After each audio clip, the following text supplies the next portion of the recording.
De l'évangile de Jésus-Christ selon saint Matthieu. En ce temps-là, Jésus disait à ses disciples, « Ne pensez pas que je sois venu abolir la loi et les prophètes. Je ne suis pas venu abolir, mais accomplir. Amen, je vous le dis, avant que le ciel et la terre disparaissent, pas un seul iota, pas un seul trait ne disparaîtra de la loi, jusqu'à ce que tout se réalise.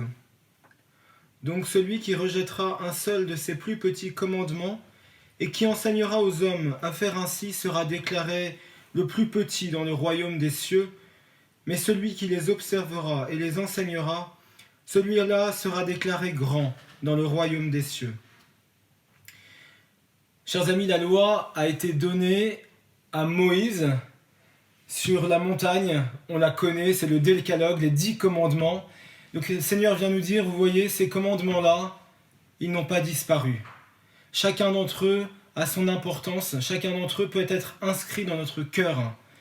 Mais ce que le Christ nous dit, c'est que pour qu'ils soient vraiment inscrits dans notre cœur et que nous en vivions, il faut que nous ayons en nous le plus grand des commandements, ou celui qui les réalise parfaitement, le Christ.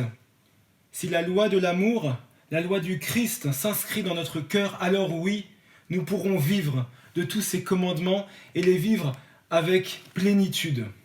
C'est la première piste. Demandons au Seigneur, peut-être dans cette semaine, de pouvoir observer chacun des commandements ou d'en prendre un. Tu honoreras ton père et ta mère pendant cette période un peu difficile.